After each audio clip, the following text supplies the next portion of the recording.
Music যেন চতুর্দিক থেকে ঘিরে ধরে।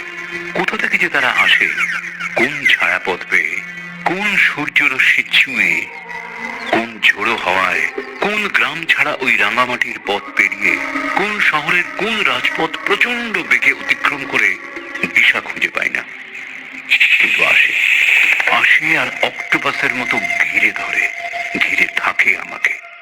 শুধু কি আমাকে না, তোমাদেরও প্রভাবিত করে নিশ্চয়ই।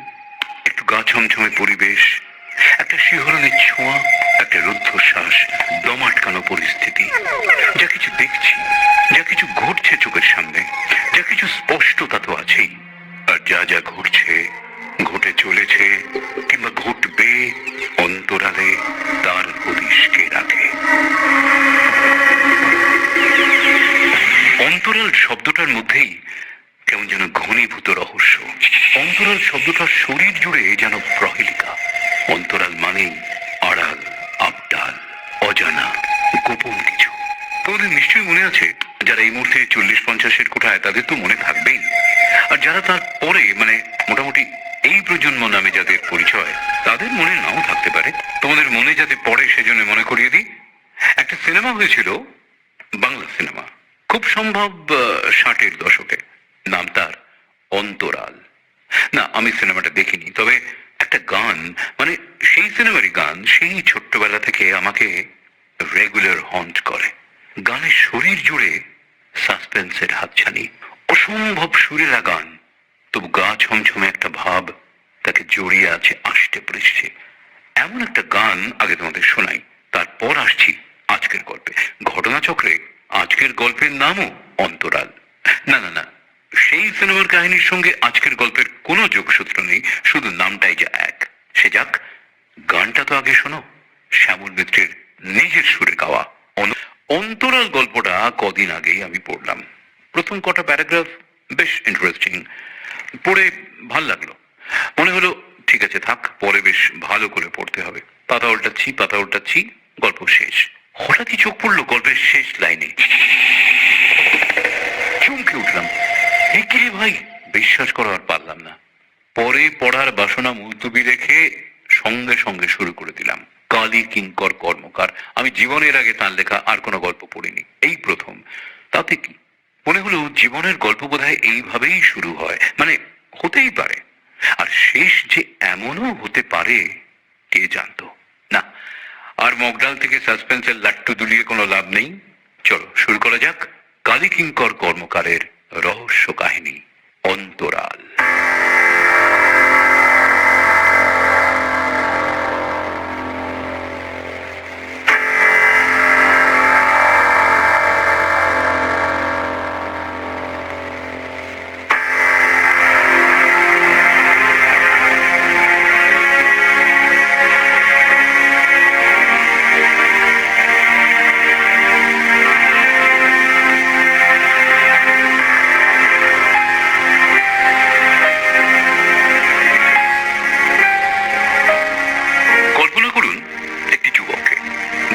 বছর 30, লম্বায় 5 ফুট 10-11 ইঞ্চি, মুখটা গোলগাল নয়, অনেকটা নিরাশ রাজনীতিবিদদের মতো, কাঠখোট্টা, গালের চোয়ালগুলো উঁচু, মাঝারি সাইজের নাকের নিচে মাঝারি সাইজের টুথব্রাশের মতো একজোড়া গোঁ। ওই বয়সের মানুষের যে পরিমাণ দাড়ি থাকা উচিত, তার তুলনায় অনেক কম দাড়ি, বেশিরভাগই সীমিত কানের পাশে আর থুতনিতে।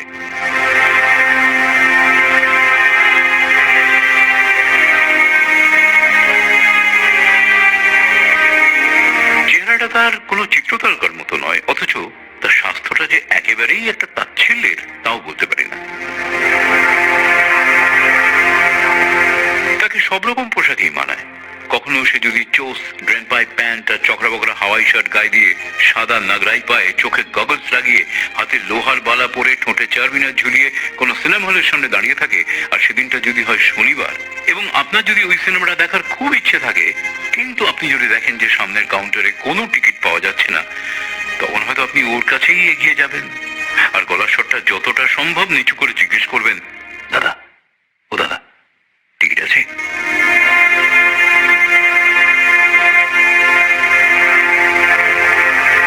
আবার কখনো আপনি যদি অফিস ফেরতা ধর্মতলা স্ট্রিটের অন্নপূর্ণাতে যান এক কাপ চা খাওয়ার জন্য, এবং সেখানে যদি তাকে দেখেন আদ্যির পাঞ্জাবি গায়ে দিয়ে, সাদা পাজামা পরে, পায়ে কোলাপুরি চটি লাগিয়ে, ঘাড় পর্যন্ত লম্বা চুল শোভিত বেশে মনোযোগ সহকারে কবিগুরুর গীতাঞ্জলি পড়ছে এক কাপ ঠান্ডা চা সামনে রেখে, তাহলে আপনি ধারণা করতেই পারেন যে সে একজন আধুনিক উঠতি কবি। আপনি হয়তো মনে করবেন তাকে ভবিষ্যতে আপনার পাড়ার সংস্কৃতি সম্মেলনে আনতে পারলে আপনার সম্পাদকের পদটি আরো কিছুদিন টিকে থাকবে। তাই তার আঙুলের ফাঁকে রাখা সিগারেটের মাথায় কোন রকমে লেগে থাকা ইঞ্চি খানেক ছাইয়ের ডগাটা দেখে আপনি হয়তো এগিয়ে গিয়ে তার টেবিলে বসবেন, আর একটা সিগারেট বের করে তাকে জিজ্ঞেস করবেন, দাদা আগুনটা একটু দেবেন?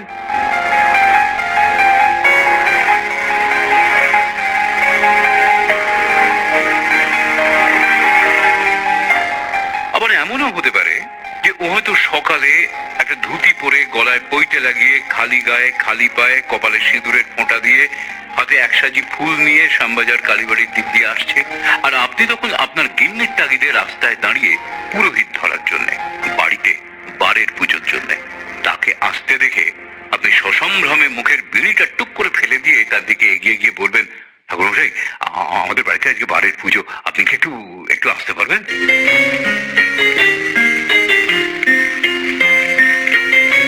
অনেক তো শুনলেন যুবকটির কথা। এবারে আমার বর্ণিত কাঠামোর ওপরে আপনার কল্পনা তুলিতে রঞ্জিত এই মানুষটির একটা ভালো মানানসই নাম তাহলে দেওয়া যাক। ধরুন নৃপতি নৃপতি নারায়ণ নস্কর।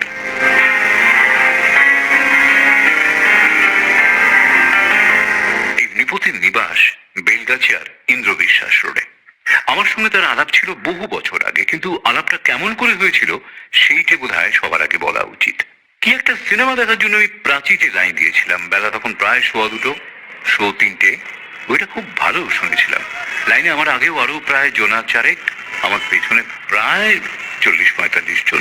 হঠাৎই কে যেন এসে আমার হাত ধরে একেবারে আনন্দে উৎফুল্ল হয়ে বলে উঠলো, এই যে এতক্ষণে বেটার আসার সময় হলো, কখন থেকে দাঁড়িয়ে আছি তোর জন্যে। নে টাকাটা ধর, টিকিটটা কাটতে থাক, আমি একটা পান খেয়েই আসছি। হুট করে চলে গেল কথাগুলো বলে। আমি দেখলাম আমার হাতের মুঠোয় 50 টাকার নোট, আর ওদিকে কাউন্টারে তখন পৌঁছেও গেছি। কিছু ভেবে ওঠার আগে, একটা সিদ্ধান্তে পৌঁছানোর আগেই পটপট করে 2টো টিকিট কেটে নিয়ে গেটের কাছে চলে এলাম। দেখি মুখে দাঁড়িয়ে দাঁড়িয়ে পাঞ্চি হচ্ছে, আর তার সঙ্গে সিগারেটের ধোঁয়া ছাড়ছে। দাদা, আপনাকে মিটিমিটি কষ্ট দিলাম বলে কিছু মনে করবেন না। আমার প্রেজেন্স অফ মাইন্ডের জন্যই টিকিটটা পেলাম। আসলে আমার আরো আগে আসবার কথা ছিল, কিন্তু ভাই ট্রামের জন্য দেরি হয়ে গেল। বুঝতে পারলেন তো? আমাকে চুপ করে থাকতে দেখে সে এক গাল ধোঁয়া ছেড়ে আমার আরো একটু কাছে এসে হাতটা ধরে বললে, চলুন চা খেয়ে আসি। মাফ করবেন, বড্ড গরম এই সময় চা। তাহলে ঠান্ডা কিছু? আমার কোনো ওজোর আপত্তি না শুনে সে আমাকে নিয়ে গেল টেনে পাশের রেস্টুরেন্টটায়। ভাই 2টো লস্যি ফার্স্ট ক্লাস করে দাও। বরফটা একটু কম দেবেন। নিন সিগারেট খান। না না, আমার ব্র্যান্ড আলাদা।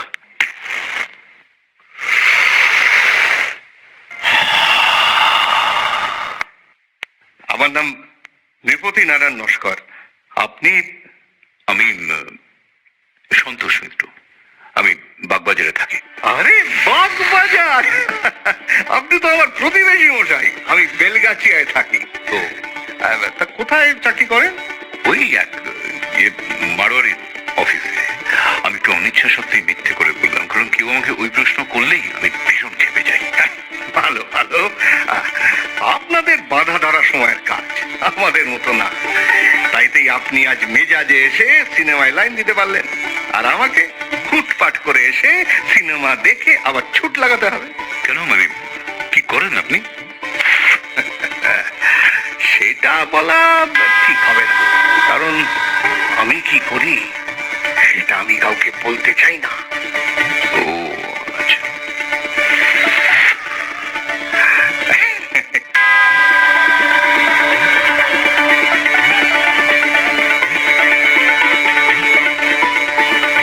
কিছুক্ষণ আমরা দুজনেই চুপচাপ। লস্যিও অনেকক্ষণ এসে গিয়েছিল, খাচ্ছিলাম। আর কিছু মনে করবেন না, আপনাকে দেখতে অবিকল আমার এক বন্ধুর মতো। আপনার বন্ধুর মতো দেখতে আমাকে? হ্যাঁ, তার গল্প শুনবেন? বলুন।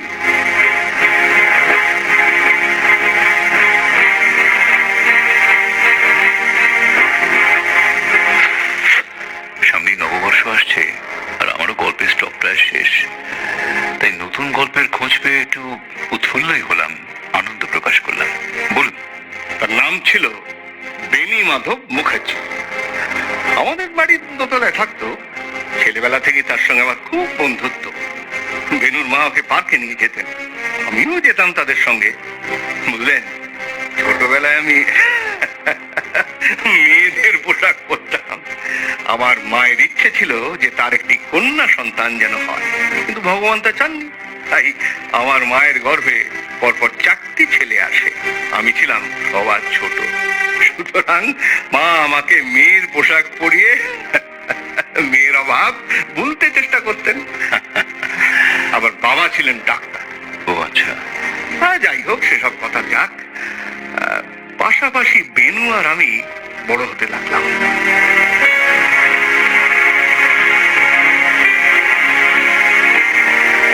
কিন্তু একদিন বাবা অ্যাক্সিডেন্টে তার একটা চোখ হারালেন। ওহো। হ্যাঁ, তারপর আস্তে আস্তে আমাদের অবস্থা খারাপ হতে লাগলো। আর ওদিকে যত আমরা বড় হতে লাগলাম, ততই আমাদের মধ্যে দূরত্বটা বাড়তে লাগলো।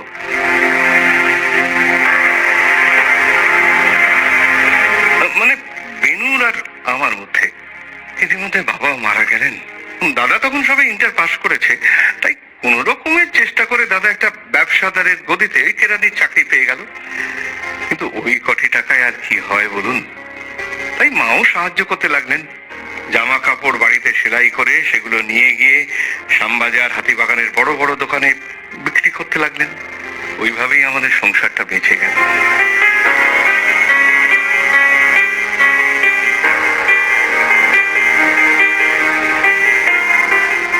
আমার অন্য 2 দাদা লেখাপড়া কিছু কিছু শিখলো, কিন্তু শেষ দাকে আর সোজা পথে রাখা গেল না। খারাপ ছেলেদের সঙ্গে মিশে সে উচ্ছন্নে গেল। 2বার পুলিশের হাতে প্রায় ধরা পড়েছিল, কিন্তু তারপরে আর পারলো না। বাগবাজারের পুজোর ভিড়ের মধ্যে একজনের পকেট কাটতে গিয়ে আর পালাবার পথ পেল না। আমি মোটামুটি লেখাপড়ায় ভালোই ছিলাম, তাই স্কুল পাশ করে কলেজে ঢুকলাম। ইন্টারটাও পাশ করলাম বিদ্যাসাগর থেকে। কিন্তু তারপরেই হলো গন্ডগোল।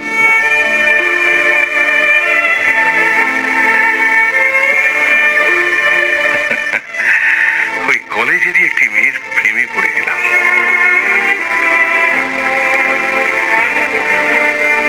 সে তখন ইন্টারে ঢুকেছে, হাতে পয়সা নেই, অথচ প্রেম করছি। পরিস্থিতিটা যে কত হাস্যকর তা আপনাকে বোঝাতে পারবো না। কিন্তু তবুও আমাদের প্রেমটা টিকে রইল প্রায় বছর 3।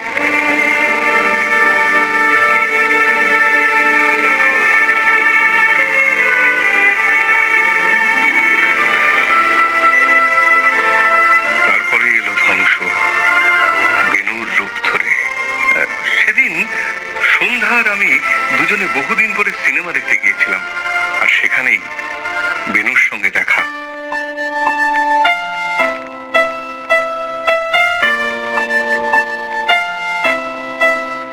বাধ্য হয়ে আমাকে পরিচয় করিয়ে দিতে হলো ওকে সন্ধ্যার সঙ্গে। আমার নিজেরও কেমন অস্বস্তি লাগছিল। বেনুর দামি পোশাক আর ফিটফাট চেহারা দেখে সন্ধ্যা প্রায় সম্মোহিত। সিনেমা শেষে বেনু জোর করে আমাদের নিয়ে গেল রেস্টুরেন্টে। সেখানে রকমারি খাবার দাবার খাওয়ালো আমাদের। বিল হলো প্রায় 1200 টাকা। যেন বলির পাঁঠার গলায় খাড়া পড়বার আগে তার অতৃপ্ত বাসনা পূর্ণ হলো।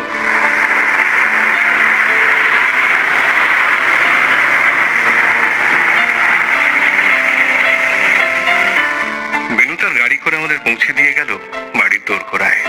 খাড়াটা পড়ল।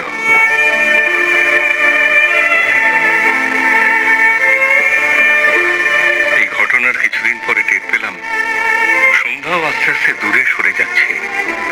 আগে গঙ্গার ধারে যাওয়ার কথা বললেই কি আনন্দ করতো সন্ধ্যা, কিন্তু গঙ্গার হাওয়া আর তার ভালো লাগছিল না। একদিন সে বলেই ফেললো, আচ্ছা, তুমি ডিগ্রি পাশ করে কি করবে ঠিক করেছো? অনার্স যখন নেই তখন আর পড়বো না, কোনো চাকরি বাকরি জোগাড় করে নেবো। কিন্তু চাকরির যা বাজার, পাস কোর্সে গ্র্যাজুয়েটের চাকরিতে টাকা খুব একটা আসবে কি? না এলে উপায় কি? ব্যবসা করার মতন ক্যাপিটাল আমার নেই, আর বেকারও থাকা যায় না। তাই অনলি সলিউশন হলো চাকরি। কত মাইনে পাবে আশা রাখো? 4-5 হাজার পাবো না? আর তাতে আমাদের দুজনের ঠিক চলে যাবে। 4-5 হাজার? জিনিসপত্রের যে রেটে দাম বাড়ছে, তাতে ওই কটা টাকায় কিচ্ছু হবে না। তাছাড়া তখন সংসার চালাতে গেলে শখ আহ্লাদ সব বাদ দিতে হবে, তা খেয়াল রাখো। তখন সিনেমা দেখতে হলে একবেলা না খেয়ে থাকতে হবে, আর গঙ্গার পাড়ে বসে জলের ওপর সূর্য ডোবা দেখতে হলে তোমাকে সপ্তাহে 2-4 দিন হেঁটে অফিস যেতে হবে। সন্ধ্যা, তুমি আজ হঠাৎ এরকম কথা কেন বলছো? তোমার সঙ্গে এতদিন ঘুরলাম, এতদিনের সম্পর্ক আমাদের, কিন্তু কই এ সমস্ত প্রশ্ন তো আগে আসেনি। এখন এসব আসে কি করে? কি হলো? কি হলো? তুমি চুপ করে আছো কেন? সন্ধ্যা, সন্ধ্যা কিছু বলো প্লিজ। সন্ধ্যা, এবার তাহলে তোমাকে খুলেই বলছি, শোনো। আগামী 12 তারিখে আমার বিয়ে, বেনি মাধব মুখার্জির সঙ্গে।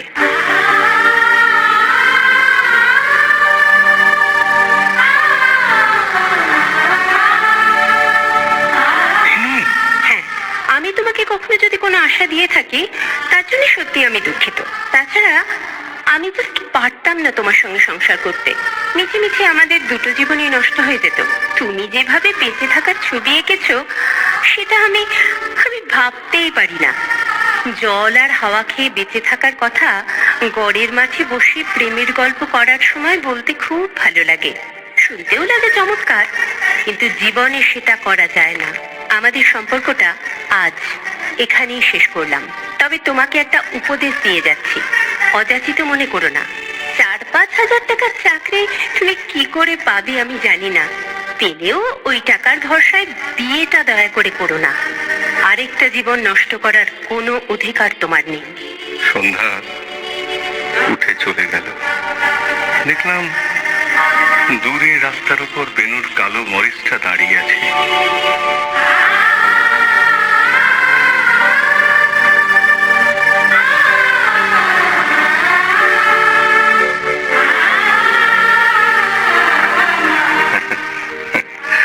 বেনু কিন্তু লেখাপড়া কিছুই করেনি, খেতো বাপের হোটেলে, থাকতো নিজের বাড়িতে, চলাফেরা করতো সমাজের উঁচু স্তরে।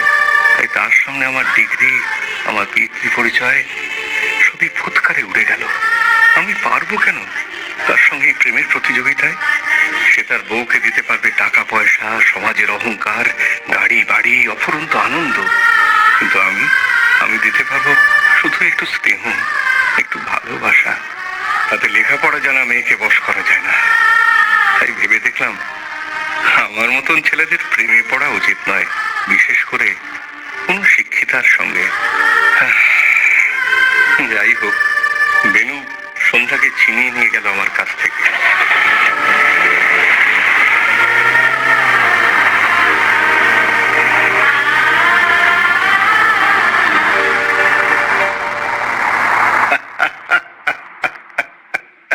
সেই বেনুর সঙ্গে আপনার চেহারার অদ্ভুত মিল আছে। আমি একটা দীর্ঘ নিঃশ্বাস ফেললাম। ঘড়িতে দেখলাম 3টে বাজতে কয়েক মিনিট তখনও বাকি আছে। তাহলে ওঠা যাক। চলুন, সময় হয়ে এলো। নিপুতি উঠলো, তারপর এগিয়ে গেল কাউন্টারে। সেখান থেকে 2টো মৌরি মুখে দিয়ে আমাকে বলল, আমি আসছি এখন সিগারেট কিনে, প্যাকেটটা শেষ। অবতার লস্যির বিলটা মেটাতে হলো আমাকেই। ভেবেছিলাম সিনেমা হল থেকে বেরিয়ে কলেজ স্ট্রিটে পাবলিশারের সঙ্গে দেখা করে বাড়ি ফিরবো, কিন্তু নিপতি বাদ সাধল। আমাকে জোর করে নিয়ে গেল ছোট একটা চায়ের দোকানে। সেখানে চা আর বেগুনি খাওয়ালো। তার সঙ্গে সঙ্গে সিনেমার সমালোচনা করতে করতে যখন আমরা শেষ পর্যন্ত উঠলাম, তখন প্রায় 6টা বাজে। এসব করে দেখলাম যে পাবলিশারের কাছে গিয়ে এখন আর কোনো লাভ হবে না, কারণ না এতক্ষণে তিনি বাড়ির দিকে পা বাড়িয়েছেন। তাই আমিও বাড়ি ফেরা স্থির করলাম।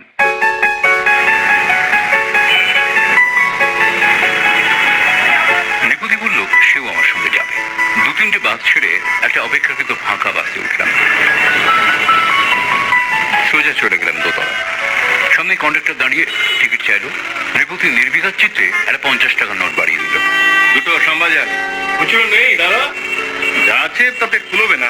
আপনার বন্ধুর কাছে নেই? আচ্ছা ঠিক আছে, আপনি চেঞ্জটা আমায় শ্যামবাজার নেমেই না হয় দেবেন, আমি একেবারে টার্মিনাসে নামবো। আরে ঠিক আছে ঠিক আছে, টিকিটটা আমি দিচ্ছি। কেন আপনি আবার মিটি মিটি নোটটা ভাঙাবেন? এনিন ভাই, কন্ডাক্টর রিপতিকার নোটটা ফেরত দিয়ে দিল। আমি কাটলাম টিকিটটা।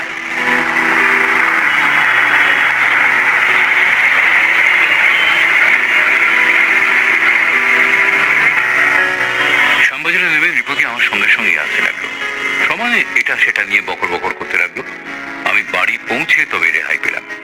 যাওয়ার সময় রিপতি ঘোষণা করে গেল, আবার দেখা হবে আশা করি। বেলগাছিয়া থেকে মাঝে সাঝে আসবো কিন্তু।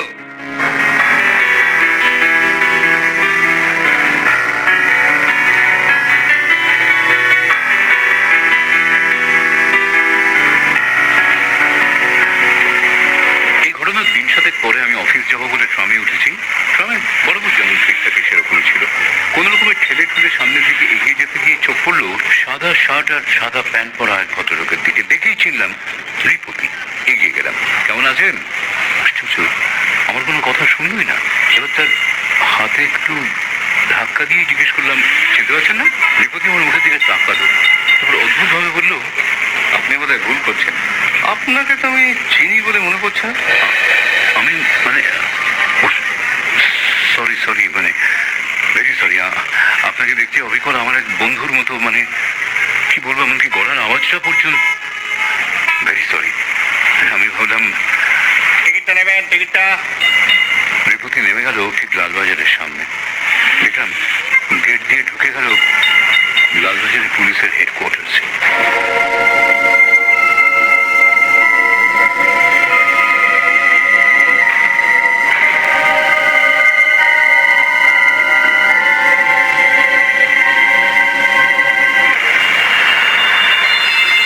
সেদিন সন্ধ্যাবেলা বাড়িতে ফিরে আমি তো অবাক। দেখি রিপতি বাইরের ঘরে বসে আমার গিন্নির সঙ্গে বেশ আলাপ জমিয়ে ফেলেছে। তার সামনে একটা ছোট টেবিলে চা, মিষ্টি, সিঙ্গাড়া। দাদা কেমন আছেন বলুন। আমার সকালের দৃশ্যটা মনে পড়ে গেল। রিপতি অম্লান বদনে স্বীকারোক্তি করলো সে আমাকে চেনে না। ভাবলাম কেন আমাকে মিথ্যে কথা বললো, কিন্তু নিজেই আমার কষ্ট লাঘব করলো রিপতি। দাদা আমি এসেছি আপনার কাছে ক্ষমা চাইতে। কেন? ক্ষমা? ক্ষমা কিসে? ওই সকালের ঘটনাটার জন্য। ও, আমি তাহলে ঠিকই ধরেছিলাম। গিন্নি ইতিমধ্যে আমার জন্য এক কাপ চা নিয়ে এলো। আমি জামা কাপড় ছাড়তে ছাড়তে চায়ে চুমুক দিয়ে রিপতির ব্যাখ্যা শুনলাম। কেন যে এরকম করলাম তার উত্তর দিতেই আজকে এলাম আপনার কাছে। তাছাড়া আমার একটা অনুরোধও আছে। কি অনুরোধ? খুবই সামান্য অনুরোধ।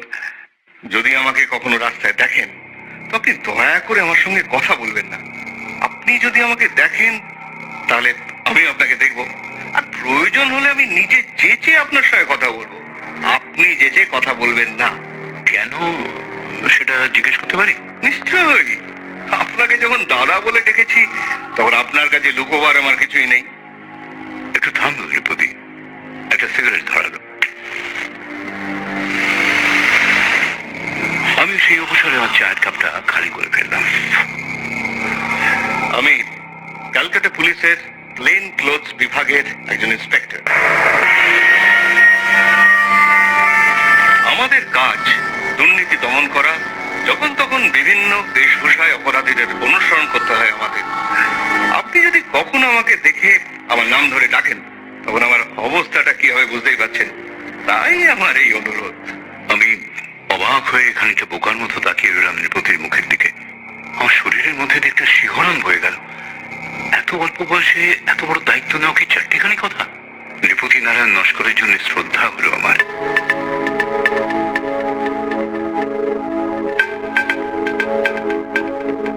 গিন্নিকে আরেকবার চা করতে বললাম।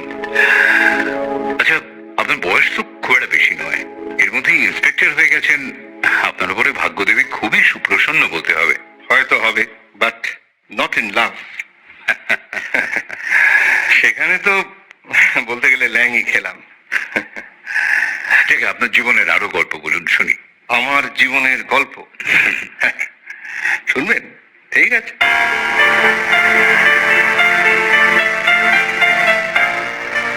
তো আপনাকে সেদিন বলেছি, তার উপর বলার আর বিশেষ কিছুই নেই। ডিগ্রি পাশ করে মেশোর কাছে বেড়াতে গেলাম। তিনি কালীঘাট থানার একজন সিনিয়র অফিসার। তার চেষ্টাতেই চান্স হলো পুলিশে ঢোকার। স্বাস্থ্য খুব ভালো না হলেও হাইটে হয়ে গেল। তাছাড়া আমার একটা বিশেষ গুণ আছে, আমি খুব ভালো ডিসগাইজ করতে পারি। কলেজে থাকাকালীন জানেন তো, একদিন তো আমি মেয়ে সেজে ক্লাসে হাজির। আচ্ছা, কি অবস্থা হয়েছিল সেদিন কি বলবো। আমার সব বন্ধুরা আমাকে সিনেমায় নিয়ে যেতে চায়, আর মেয়েগুলো সব হিংসে চলে যাচ্ছিল, স্পেশালি সন্ধ্যা। যাই হোক, সিলেকশন হয়ে গেলে পাঠিয়ে দিল ব্যারাকপুর পুলিশ ট্রেনিং স্কুলে।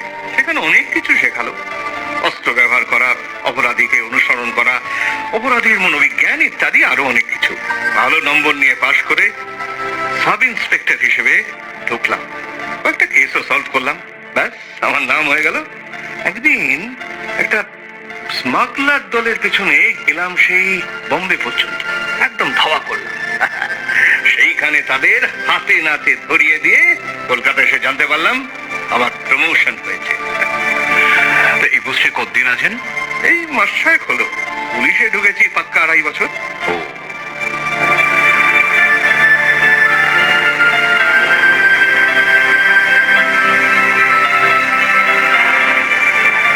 সেদিন রিপুতিকে আমার গিন্নি রাতের খাবার না খাইয়ে ছাড়লো না।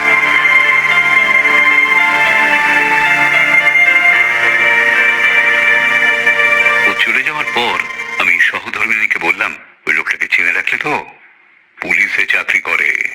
আমাকে বলতে হবে না, আমি পাশের ঘর থেকে সব শুনছিলাম। অনিমা বলল। অনিমা আমার বউ।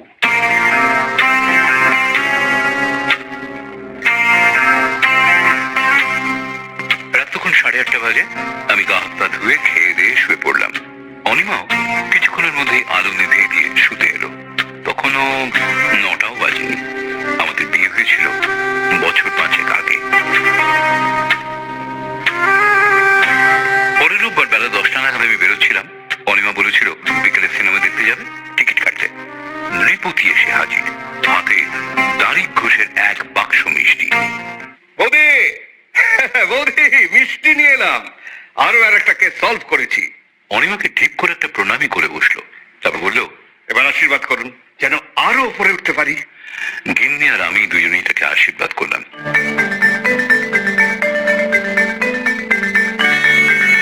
তারপর চা মিষ্টি খাওয়ার পর্ব শেষ হলে নৃপতি আর আমি শুরু করলাম গ্যাজান। হঠাৎই অনিমার আবির্ভাব। টিকিট কাটতে গেলে না এখনো? হ্যাঁ, মানে সিনেমায় সত্যিই যাবে আজ? নিশ্চয়ই। আর টিকিট কিন্তু 3টে কেটো। নৃপতি বাবুও যাবেন আমাদের সঙ্গে। নৃপতি আপত্তি করলো না।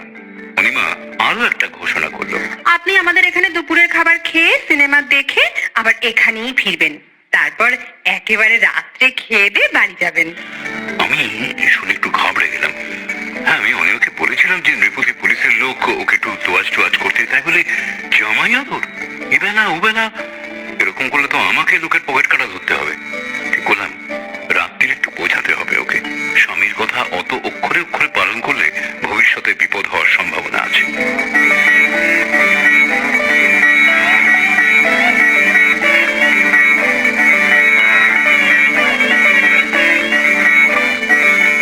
যাই হোক, দিনটা কোন রকমে কাটিয়ে রাতের অন্ধকারে অনিমার পাশে শুয়ে সিগারেটটাতে শেষ টান দিয়ে সেটা ছাইদানিতে ফেলে ওকে বললাম, এই যে শোনো, নৃপতিকে অত বেশি তোয়াজ করতে হবে না। কেন? তুমি তো সেদিন বললে। হ্যাঁ, মানছি আমি বলেছি, কিন্তু অত না। আমি তো ভাবলাম তুমি টাকার স্বার্থে বলছো। টাকার স্বার্থে মানে?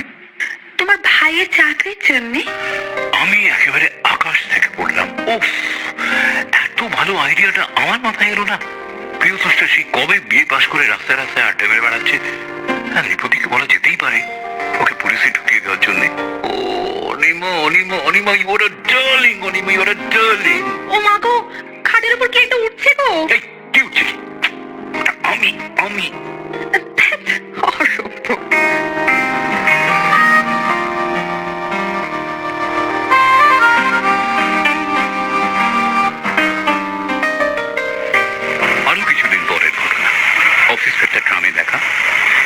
মতো এবারেও আমাকে চিনল না, তবে আমার গা ঘেঁষে দাঁড়ালো। ট্রামটা যখন কলেজ স্ট্রিট ক্রসিং এ এলো, হঠাৎই আমার হাতে কি একটা গুঁজে দিয়ে কানে কানে বলল, এটা পকেটে রাখুন, আর ঠনঠনিয়া স্টপেজে নেমে যান। আমি নামছি। আমি কিছু বলবার বা ভাববার কোনো সময় পেলাম না। যেমন যেমন বলেছিল, ঠনঠনিয়ার সামনে ট্রাম থেকে নেমে সামনের দোকান থেকে একটা সিগারেট নিলাম।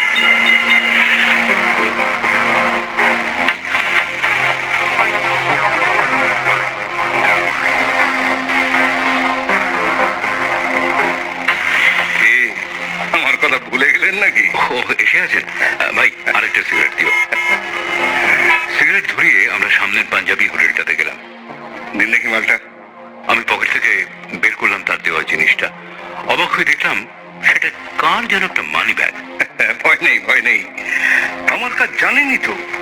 লোকের পকেট থেকে জিনিসপত্র তোলাও মাঝে মাঝে দরকারে লাগে। ও হ্যাঁ, আমাদের কাজে জুতো সেলাই থেকে চণ্ডীপাঠ সব জানা প্রয়োজন। আমি কিরকম বোকার মতো তাকিয়ে রইলাম। কর্তব্যরত গোয়েন্দাকে রক্তে মাংসে দেখে আমার মতো যে কোনো মানুষই বোকা বনে যেত। রেবতী মানিব্যাগটা খুলে ভেতর থেকে টাকা পয়সা বের করে টেবিলের উপরে রাখলো। হঠাৎই একটা কাগজ বের করে খুলে ধরে সেটা ভালো করে দেখে বলল, পেয়েছি, এতদিন পরে পেয়েছি। কি কি পেলেন? আরে প্রুফ। ও আচ্ছা, তাই মানিব্যাগের বাকি জিনিসগুলোর কি হবে? সব হেডকোয়ার্টার্সে যাবে, ওগুলো এভিডেন্স। চলুন চলুন, লস্যি খাওয়া যাক। Let us celebrate. দারুণ কাজ হলো আজ একটা।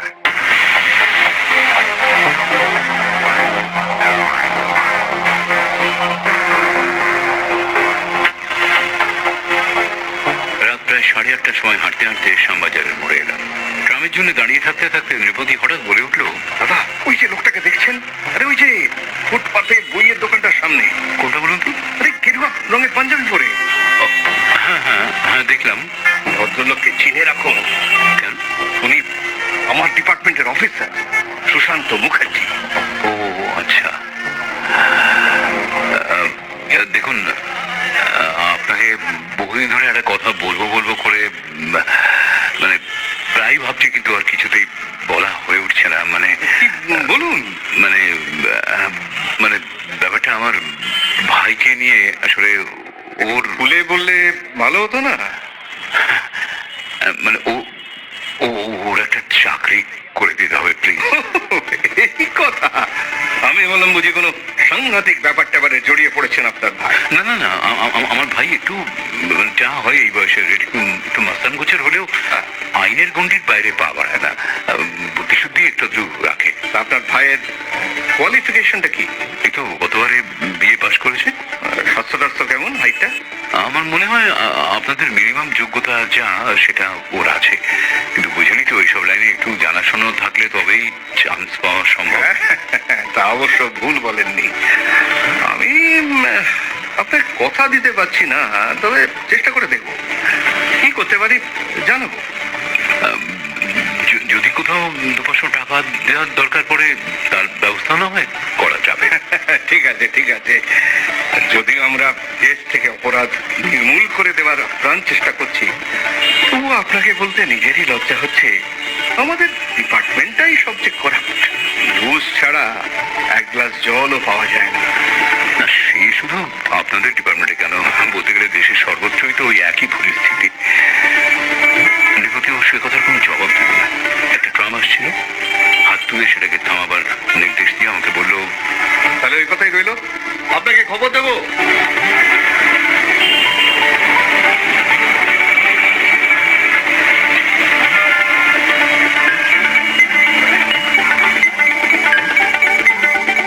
খবর সে দিল, তবে সেটা যে এত তাড়াতাড়ি পাবো সত্যি আশা করিনি। আমি জানতাম যে কলকাতায় চাকরির অভাব নেই।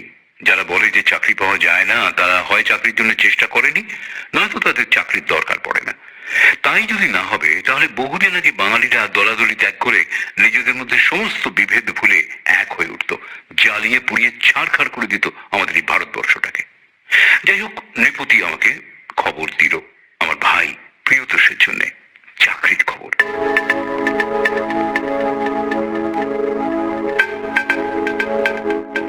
পরদিন অফিস থেকে ফিরে দেখি মূর্তিমান আমার আপনার বরাতটা খুব ভালো। কিরকম? আরে আপনার ভাইয়ের চাকরিটা প্রায় বাউন্ডারি পৌঁছে গেছে বলতে পারে। বলেন কি, এত শিগগিরই? পিওর লাক, বললাম না। আচ্ছা, আপনার ভাই আশেপাশে আছে? এই মুহূর্তে না না না তো। কেন? ওই থাকলে এখনই একটা ওই ব্যাকডেটেড অ্যাপ্লিকেশন লিখে নিতে পারলে ব্যাপারটা আরো এগিয়ে থাকতো। বুঝলি তো, এই বয়সের ছেলে এই সময় মানে সন্ধ্যের পরে তাকে বাড়িতে পেতে গেলে তো ধর্ণা দিয়ে বসে থাকতে হবে রাত্রি পর্যন্ত। ঠিক আছে, তাহলে সেটা আপনি করিয়ে রাখবেন। হ্যাঁ, ওই অ্যাপ্লিকেশন তো? হ্যাঁ হ্যাঁ। তা, টাকা ফাঁকা কিছু লাগবে না? সেই তো লাগবেই, তা না হলে যে ক্লার্ক আছে সে দরখাস্ত নেবে কেন? কত লাগতে পারে আন্দাজ? আরে না না, পুরো ব্যাপারটাকে শুনুন, তারপর বিবেচনা করুন কত দেবেন। হ্যাঁ বলুন বলুন, শোনা যাক। আমাদের ডিপার্টমেন্টে লোক নেওয়ার লাস্ট নোটিশ বেরোয় প্রায় মাস দেড়েক আগে। অনেকেই অ্যাপ্লাই করেছিল, তো প্রায় 2500 হবে। ওরে বাবা! হ্যাঁ, লোক নেবে মোট 36 জন। 36 জন? হ্যাঁ, সুতরাং অতগুলো দরখাস্ত থেকে খান 50 বাছাই করা হলো। তার ভেতর থেকে ওই 36 জনকে নেওয়া হবে। এখন ওই বাছাই করা অ্যাপ্লিকেন্টদের থেকে একজন অন্য জায়গায় চাকরি পেয়ে চলে গেছে কলকাতা ছেড়ে, আরেকজন প্রেমে বিফল হয়ে আত্মহত্যা করেছে। এই যে ভ্যাকেন্সি দুটো হয়েছে সে খবর দু একজন ছাড়া কেউ জানে না, তাই তারা ওই ভ্যাকেন্সি দুটোকে নিলাম করছে। একটার দাম তো প্রায় 1.5 লাখ টাকা পর্যন্ত উঠেছে। 1.5 লাখ? হ্যাঁ, আর মাত্র দুদিন সময় আছে, কারণ তারপরেই ওই বাছাই করা 50 জনকে রিটেন এক্সামিনেশনে বসবার জন্য ডাকা হবে। সুতরাং আপনি বিবেচনা করুন কত দেবেন। আচ্ছা, আমি ধরুন যদি আপাতত আপনাকে 50,000 দিই, মানে আমার ভাইয়ের অ্যাপ্লিকেশনটা না হয় গেল, কিন্তু একটা আমার মনে একটু ভয় লাগছে যে শেষ পর্যন্ত শেষ রক্ষা হবে তো। সেই জন্য ভাবছেন? আরে আমি আছি কি জন্যে? আপনাকে দাদা বলে ডেকেছি, আর আপনার জন্য এটুকু করতে পারবো না? তাছাড়া একবার রিটেন এক্সামিনেশনটা হয়ে গেলে তারপর তো সবই আমার হাতের মুঠোয়। কারণ মুখার্জিদা, মানে ওই যে আমার অফিসার সুশান্ত মুখার্জি, আমার boss, he is the recruiting officer. ও বাহ, এটা তো দারুণ ব্যাপার। ঠিক আছে, তাহলে আমি আপাতত 85 হ্যাঁ, ওতেই হয়ে যাবে। আমি টাকাটাকে আপনাকে এখনই দিয়ে দেবো? পরেও দিতে পারেন, তবে কালকের পরে দিলে কোনো কাজ হওয়ার সম্ভাবনা খুব কম। হ্যাঁ? হ্যাঁ, তাছাড়া যে নগদ টাকা আনবে তাকেই তো ক্লার্করা প্রেফারেন্স দেবে। ও হ্যাঁ, না না না, ঠিক আছে, আপনি তাহলে টাকাটা এক্ষুনি নিয়ে যান। 1 মিনিট, আমি আসছি। হ্যাঁ,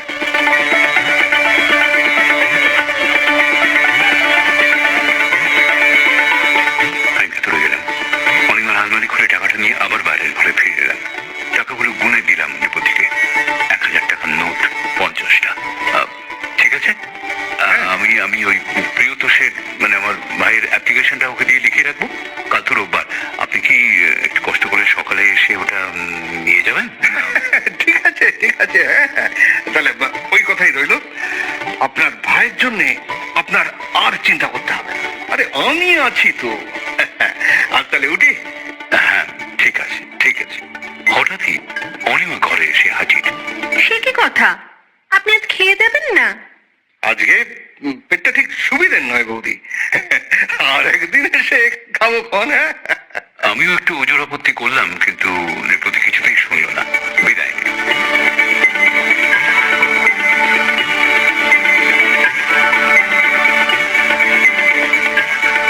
অন্য রোববারের মতো পরদিন আমি সকালে বাজার টাজার সেরে বেরিয়ে পড়লাম।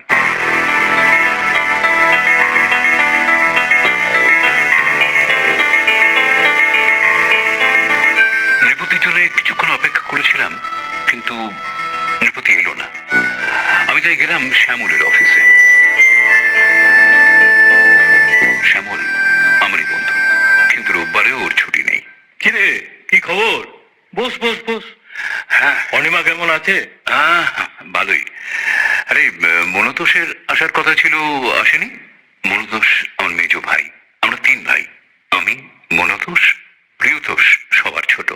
না, তবে এখনো আসবার সময় যায়নি। বাচ্চু, দুটো চা দিয়ে যা।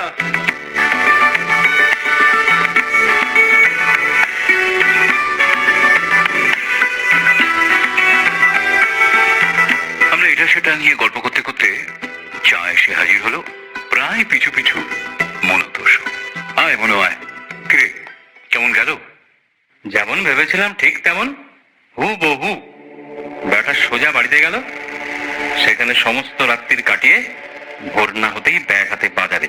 আলুর দোকানে প্রথম নোট, আচ্ছা, মাছের দোকানে দ্বিতীয় নোট, তারপর? আর মিষ্টির দোকানে তৃতীয় নোট ভাঙালো। গুড। তারপরেই তাকে অ্যাপ্রিহেন্ড করলাম। পকেটে আরো দুটো নোট পেলাম। বাড়িতে তেওয়ারিকে পাঠিয়েছিলাম, সেখানে বাকি নোটগুলোও ছিল। মক্কেল কোথায়? দ্বিবেদী নিয়ে আসছে। আর দলের বাকি লোকগুলো? খান্ডারে বিহীন নৌকো কি হয় কখনো? কিছুক্ষণ সকলে একদম চুপ। ব্রেটলির বোলিং শুরু হওয়ার আগে ক্রিকেটের স্টেডিয়ামে যেরকম নিস্তব্ধতা ছেয়ে ফেলে সাংঘাতিক কিছু প্রতীক্ষায়, ঠিক সেই রকম নিস্তব্ধতা। ও, তোকে বলতে ভুলে গেছি দাদা, লোকটা কিন্তু সত্যিই গ্র্যাজুয়েট। আমার ধারণাও ঠিক তাই ছিল, না হলে ওই রকম একটা গল্প ফাঁদতে পারতো না। আধুনিক শিক্ষার ফল। জানি না দোষটা কার, সমাজের নাকি শিক্ষার। তোমার আর আমার মুখে ওইসব কথা সাজে না বস। দাদা, তোর প্ল্যানটা কিন্তু অপূর্ব ছিল। আমি না, প্রশংসাটা আসলে পুরোপুরি তোর বৌদির প্রাপ্য। নিজের অজান্তে ওই আমাকে প্ল্যানটা বাতলায়। ওটা কি? এইবার খেলার নাম বাবাজি, চলো চলো। বাইরে একটা আওয়াজ পেলাম, ক্রমশ এগিয়ে আসছে।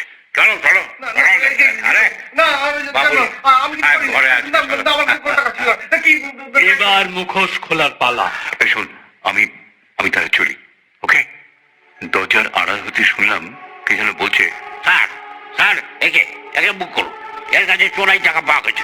তাছাড়া লোককে ঠকানোর জন্য এর বিরুদ্ধে যথেষ্ট প্রমাণও আছে। মিথ্যে কথা। আমি জানি না আমার কাছে কি করে চোরাই টাকা এসছে। আমি আগেও বলেছি, এখনো বলছি, আমি একজনের কাছে টাকা পেতাম, সে আমাকে কাল রাতে দাঁড়টা শোধ করে দিয়েছে। এখন সে যদি আমাকে চোরাই টাকা দিয়ে থাকে তা আমি তার কি জানি। কত টাকা পেতে? প্রায় 50,000 টাকা। লোকটার সঙ্গে তোমার কতদিনের আলাপ? বছর চারেক তো হবেই। সে তোমার কাছে টাকা ধার নিয়েছিল কেন? পুরো ব্যাপারটা বলতে আমার অসুবিধে আছে। বেশ, বলতে হবে না। যতটা বলতে পারা যায় ততটাই বলো। আমার বন্ধুটা ভীষণ জুয়া খেলতো। লোকটা কি বিবাহিত? হ্যাঁ, তবে বউটা বড্ড খিটখিটে। বাড়িতে এক দঙ্গল ছেলেপুলে। কি কাজ করে? ওই কোন এক ব্যবসাদারের গদিতে খাতা লেখার কাজ করে। যেমন তোমার দাদা করতো? দাদা? না, আমার তো কোনো দাদা নেই। কিছুক্ষণ সব চুপচাপ। আমার কানে একটা দেশলাই জানানোর আওয়াজ এলো। আমার ভাই মনোতোষ খুব খুশি হলে চুরুট ধরায়। ঠিক চুরুটের গন্ধও পেলাম, বুঝলাম মনোতোষ খুব খুশি হয়েছে। মনোতোষ আমার ভাই, পুলিশে কাজ করে। আমার বন্ধু শ্যামল। হঠাৎই মনোতোষের গলা শুনতে পেলাম আবার। আচ্ছা, ওই লোকটির নাম দাম কিছু জানো? হ্যাঁ, নিশ্চয়ই। যদি তাকে এখানে হাজির করানো হয় তাহলে তাকে বলতে পারবে তো এই কথাগুলো? আলবাত, সত্যের জয় সব জায়গায়। তাই নাকি?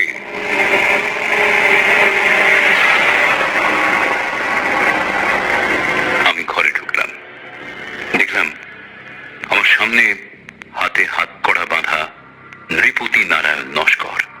আমরা দুজনে নির্বাক নিষ্পলক তাকিয়ে রইলাম দুজনের দিকে। আমি বাগবাজার থানার ওসি।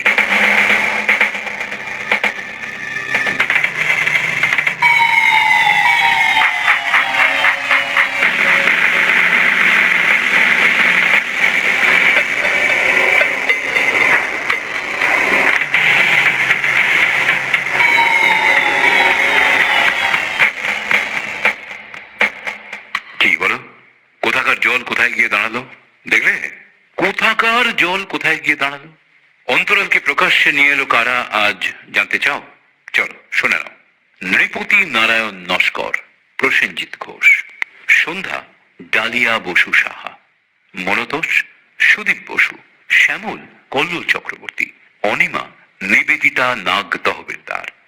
আর সন্ত সন্তোষ মিত্র, মানে ওই বাগবাজার থানার ওসি, আমি সতীনাথ।